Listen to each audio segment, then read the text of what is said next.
Movie के starting scene में हम एक लड़की को देखते हैं जो उस वक्त जंगल में बिल्कुल अकेली होती है। वो काफी इंजर्ड थी, उसकी हाथ से बहुत ज्यादा ब्लीडिंग हो रही थी। लेकिन तभी हम देखते हैं कि एक आदमी पीछे से आकर उसके हेड को एक कपड़े से कवर करके उसे पकड़ लेता है और साथ ही एक दूसरा आदमी गन से उसके सर पे वार करके उसे बेहोश कर देता है। फिर दोबारा से हम उसी लड़की को देखते हैं जिसे किसी बेसमेंट में बांधा हुआ था और उस जगह पर कोई रिचुअल या कह सकते हैं कि कोई ब्लैक मैजिक हो रहा था। और जब उस लड़की के फेस से कपड़ा हटाया जाता है तो वो देखती है कि उसके फादर उसके सामने खड़े हुए हैं, यानी इस जगह पर उसे लाने वाले कोई और नहीं बल्कि उसके फादर हैं, जिन्होंने उन लोगों की मदद से उसे किडनैप करके यहाँ बंधवाया था। ये लड़की बार बार अपने फादर को कहती है कि उसने अपनी मदर से मिलना है, लेकिन उसके फादर कहते हैं कि इसने अपनी माँ को मार डाला है और ये बात उसे खुद भी पता है। वहाँ एक बूढ़ी औरत भी थी जो सारी सिचुएशन को देखते हुए उस आदमी को ऑर्डर देती है कि वो अपनी बेटी को जलाकर मार डाले। ये बूढ़ी औरत किसी शैतानी किताब में लिखी गई इंस्ट्रक्शंस को फॉलो कर रही थी और फिर वो आदमी ऐसा ही करता है। वो अपनी बेटी के ऊपर पेट्रोल छिड़कता है। उसकी बेटी बार बार अपने फादर को ऐसा करने से मना करती है, लेकिन जब उस लड़की को जलाने के लिए आग लगाई जाती है तो उसका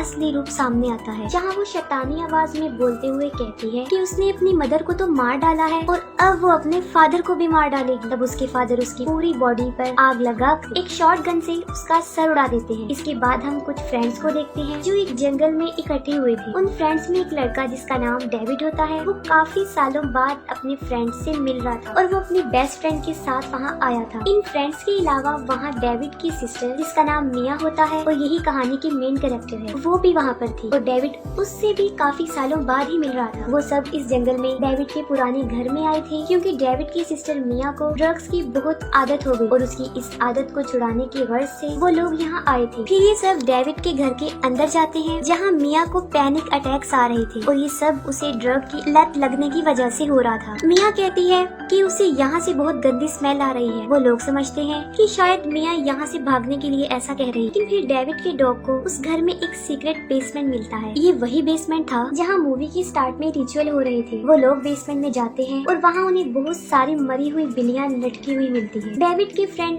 एरिक को वहाँ एक बुक भी मिलती है जिसे वायर्स के साथ बांधकर लॉक किया गया था ताकि कोई भी इसे ओपन ना कर सके और ये बुक भी वही थी जिसे देख के वो बूढ़ी औरत रिचुअल परफॉर्म कर रही थी। एरिक उन वायर्स को काट कर उसमें लिखे गए वर्ड्स को पढ़ता है। उस बुक में क्लियरली लिखा गया था कि अगर इसमें लिखे गए वर्ड्स को पढ़ा गया या लिखा गया तो हेल का डोर ओपन हो जाएगा और वहाँ से एक शैतान हमारी दुनिया में आ जाएगा। लेकिन एरिक इस बात को इग्नोर करके उन वर्ड्स को रीड करता है और यहाँ हम नोटिस करते हैं कि एरिक जैसे जैसे उन वर्ड्स को पढ़ता जा रहा था कोई इनविजिबल पावर मिया के करीब आ रही थी और उसके लास्ट वर्ड पढ़ने पर वो पावर मिया के बहुत ज्यादा करीब आ जाती है जिसकी वजह से मिया को वॉमिट हो जाती है। ठीक उसी वक्त जंगल में मिया किसी लेडी का गोश्त देखती है जो उसे अपनी तरफ बुला रहा था। मिया को ये चीज काफी अजीब लगती है और वो वापस घर के अंदर चली जाती है और वो कार की चाबी लेकर बड़ी तेजी से वहाँ से निकल जाती है। मिया बहुत तेजी से गाड़ी चला रही थी और मिया को दोबारा से उस औरत का भूत सड़क के बिल्कुल बीच में खड़ा हुआ नजर आता है जिससे मिया की कार का एक्सीडेंट हो जाता है। इस एक्सीडेंट की वजह से मिया बेहोश हो जाती है और जैसे ही उसे होश आता है वो कार से बाहर आ जाती है और जब वो कार से बाहर होती है तब ऐसा फील होता है कि जैसे कोई उसका पीछा कर रहा है। तब मिया वहाँ से भागती है, लेकिन वही इनविजिबल पावर वहाँ के ट्रीज और उनकी ब्रांचेस पर अपना कंट्रोल कर लेती है जिनकी मदद से वो मिया को बुरी तरह जकड़ लेती है। और फिर हम इस शैतान का असली रूप देखते हैं जो काफी डरावना था। शैतान के मुंह से एक ब्लैक लिक्विड निकलता है जो मिया के अंदर चला जाता है और मिया अब पूरी तरह इस शैतान के कब्जे में आ चुकी थी। डेविड और उसकी फ्रेंड ओलिविया मिया को ढूंढते ढूंढते उस जगह पर पहुँचते हैं जहाँ डेविड की नजर मिया पर पड़ती है और वो बिल्कुल रिलैक्स होकर बैठी हुई थी। वो वापस उसे जंगल वाले घर में ले आते हैं। घर आकर मिया बार बार एक ही बात कह रही थी कि उसने जंगल में किसी अनजान औरत को देखा है और वो ये भी कहती है कि वो शैतान वो अनजान औरत अब इस वक्त हमारे साथ ही मौजूद है। उसके फ्रेंड समझते हैं कि शायद उसे ड्रग्स ना मिलने की वजह से उसकी ऐसी हालत है जिसका उसके जहन पर काफी असर पड़ रहा है, लेकिन ऐसा नहीं था। वो शैतान वाकई ही मिया के पास था। फिर हम डेविड को देखते हैं जो उस घर का कचरा साफ कर रहा था और बाहर वो देखता है कि उसके डॉग को किसी ने बड़ी बेरहमी से मार डाला और अपने डॉग की मौत पर वो काफी दुखी होता है और उस डॉग को किसी और ने नहीं बल्कि मिया ने ही बड़ी बेरहमी से मारा था। और इस बात का रियलाइज जब डेविड को होता है तब वो मिया पर अपना गुस्सा निकालने के लिए घर के अंदर जाता है। दूसरी तरफ हम मिया को देखते हैं जो शावर के नीचे खड़ी हुई थी और उसने शावर के पानी को बिल्कुल बॉयल कर लिया था और वो फिर भी उबलते हुए पानी के नीचे खड़ी हुई थी। इतना ज्यादा गर्म पानी होने की वजह से उसकी स्किन जलने लगती है। तब डेविड वॉशरूम का दरवाजा तोड़कर उसे बचा लेता है। वो फौरन उसे हॉस्पिटल लेकर जाता है, लेकिन इतनी ज्यादा बारिश होने की वजह से पूरी सड़क डूब चुकी थी। उसी वक्त गाड़ी में हम मिया को एरल स्माइल करते हुए देखते हैं हैं, जिससे ये साफ जाहिर था कि उस शैतान ने मिया को पूरी तरह पोजेस कर लिया है। डेविड वापस उसे जंगल वाले घर में ले आता है और उसकी फ्रेंड ओलिविया उसे सेडेटिव मेडिसिन देकर सुला देती है। एरिक जो कि अभी भी उस किताब को पढ़ रहा था और उसमें साफ साफ लिखा था कि पोजेस्ड इंसान पहले जंगलों में फंसता है, फिर वो अपने ऊपर गर्म पानी डालता है, और इसके अलावा भी मिया सब कुछ वो ही कर रही थी जो उस किताब में लिखा हुआ था। एरिक सब लोगों को बताता है कि शायद मिया के साथ सुपर नेचुरल हो रहा है, लेकिन कोई भी उसकी बात का बिलीव नहीं करता। वो सब फ्रेंड्स आपस में डिस्कशन कर रहे होते हैं और तभी उस कमरे में मिया आती है। उस वक्त उसके हाथ में शॉटगन भी थी। शॉटगन से वो डेविड पर गोली चला देती है और वो गोली उसकी बाजू को टच करते हुए निकल जाती है और वो शैतानी आवाज निकाल कर कहती है कि तुम सब आज ही मरोगे, और ऐसा कहते ही वो बेहोश हो जाती है। तब मौके का फायदा उठाकर ओलिविया जल्दी से शॉटगन उठाने जाती है, लेकिन तभी मिया फौरन होश में आकर ओलिविया का हाथ पकड़ लेती है और वो ओलिविया के ऊपर बहुत बड़ी खून की उल्टी करती है। तब ओलिविया अपनी जान बचाने के लिए किसी तरह मिया को अपने ऊपर से हटाकर उस बेसमेंट में फेंक देती है। तब एरिक जल्दी से उस बेसमेंट का दरवाजा बंद कर देता है। तब ओलिविया उन्हें बताती है कि मिया का उठना इम्पॉसिबल था, क्योंकि वो फेंट डोज उसने मिया को इतनी ज्यादा मिकदार में दी थी कि अगर किसी घोड़े को भी दी जाती तो वो एक दिन तक ना उठता। ये सुनकर डेविड ओलिविया को एक और सेडेटिव का डोज तैयार करने के लिए कहता है। ओलिविया वॉशरूम में जब वो डोज तैयार कर रही थी, तब हम वॉशरूम के मिरर में उस शैतान को देख पाते हैं और ओलिविया के उसे देखते ही वो शीशा टूट जाता है। ओलिविया जो कि अब खुद भी उस शैतान के कब्जे में पूरी तरह आ चुकी थी, और जब एरिक चेक करने जाता है तो वो देखता है कि ओलिविया एक तेजधार औजार से अपने फेस को बुरी तरह काट रही है, कि देखने में काफी दर्दनाक है। ओलिविया टर्न करती है और एरिक पर अटैक कर देती है। वो टूटे हुए कांच के टुकड़े को जोर से एरिक के सीने में देकर मारती है और वो सिरिंज की नीडल से एरिक की आंख को फोड़ने की कोशिश करती है। तब एरिक अपनी जान बचाने के लिए ओलिविया पर बदले में वार करता है और उसे जान से मार डालता है। तभी फौरन वहाँ पर डेविड भी आ जाता है और वो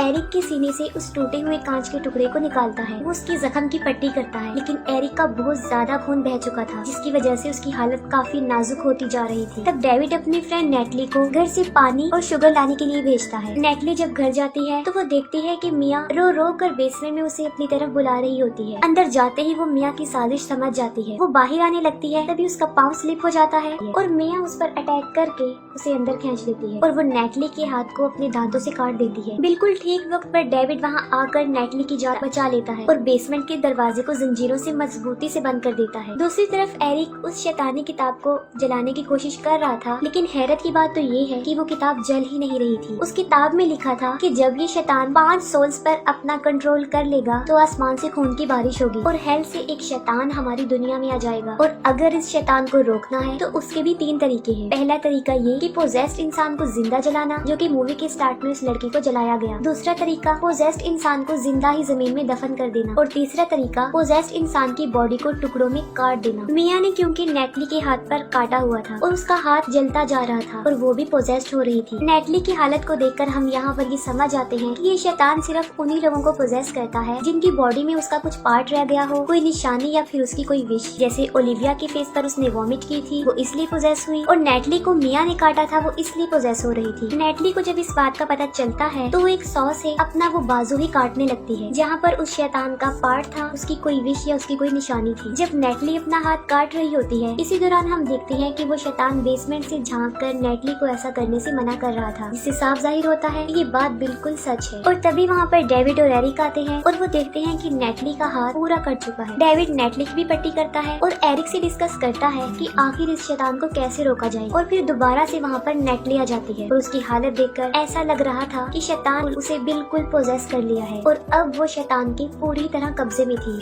हालांकि उसने तो अपना वो बाजू काट लिया था और वो उन दोनों पर अटैक कर देती है। वो कीलों से मार मार कर उन्हें जख्मी कर देती है। वो एरिक को मारने ही वाली होती है कि बिल्कुल ठीक वक्त पर पीछे से डेविड उसे शूट करके जान से मार डालता है। डेविड एरिक को बाहर छोड़कर घर को आग लगाने के लिए वहाँ पर पेट्रोल छिड़कता है ताकि वो शैतान यहीं पर ही जलकर मर जाए। लेकिन इससे पहले कि वो इस घर को जला सकता कि मिया एक सॉन्ग गाती है जो उनकी मदर ने बचपन में कभी गाया था। एक सॉन्ग सुनकर डेविड काफी इमोशनल हो जाता है और वो डिसाइड करता है कि वो अपनी बहन को बचाएगा। बाहर बिजली के कड़कने की वजह से एक ट्री में आग लग जाती है, जिसे देखकर एरिक को एक आइडिया आता है कि वो अपनी सिस्टर की बॉडी को जमीन में दफन कर देगा, जिससे वो शैतान उसकी बॉडी से अलग हो जाएगा और वो मिया को इलेक्ट्रिक शॉक्स देकर उसकी हार्ट बीट वापस लाकर उसकी जान बचा सकता है। तब वो सारे इक्विपमेंट्स तैयार करता है और बाहर एक बहुत बड़ा गड्ढा खोदता है। इसके बाद वो बेसमेंट में मिया को पकड़ने जाता है, जहाँ मिया उस पर बहुत बुरा अटैक कर देती है। वो उसे उठा उठा कर इधर उधर फेंकती है और लास्ट में वो डेविड को पानी में डुबोकर मारने ही वाली होती है। तब ठीक वक्त वक्त पर एरिक वहाँ पर आकर मिया पर अटैक करता है और डेविड को बचा लेता है। एरिक जो कि काफी जख्मी था और वो भी मर जाता है। डेविड जो कि मिया को अब दफनाने लगता है। मिया डेविड को बहुत ज्यादा इमोशनल टॉर्चर करती है, लेकिन वो उसकी एक नहीं सुनता और वो उसे पूरा ही दफन कर देता है। फिर वो दोबारा से उस गड्ढे को खोदकर मिया को बाहर निकालता है और उसे इलेक्ट्रिक शॉक्स देता है ताकि मिया की हार्ट बीट वापस आ जाए और वो बच जाए। पहले तो देखकर ऐसा फील होता है कि शायद मिया मर चुकी है, लेकिन थोड़ी देर गुजरने के बाद मिया जिंदा होकर खड़ी हो जाती है और वो डेविड का शुक्रिया अदा करती है। यहाँ पर देखकर ऐसा लगता है जैसे सब कुछ नॉर्मल हो गया, लेकिन ऐसा कुछ नहीं था। लेकिन तभी अंदर से एरिक आता है जो कि अब पूरी तरह शैतान के कब्जे में था। एरिक डेविड के गले में एक कील घुसा देता है जिससे उसका बहुत ज्यादा खून बह जाता है। डेविड जो कि अब समझ चुका था कि वो शैतान उसे मार डालेगा और वो सारे घर के दरवाजे बंद करके पूरे घर में आग लगा देता है ताकि बाहर मिया सेफ रहे। डेविड और एरिक दोनों उस आग में जलकर मर जाते हैं। यहाँ पर ऐसा फील होता है कि शायद अब वो शैतान मर गया, लेकिन डेविड को मारने के बाद उस शैतान ने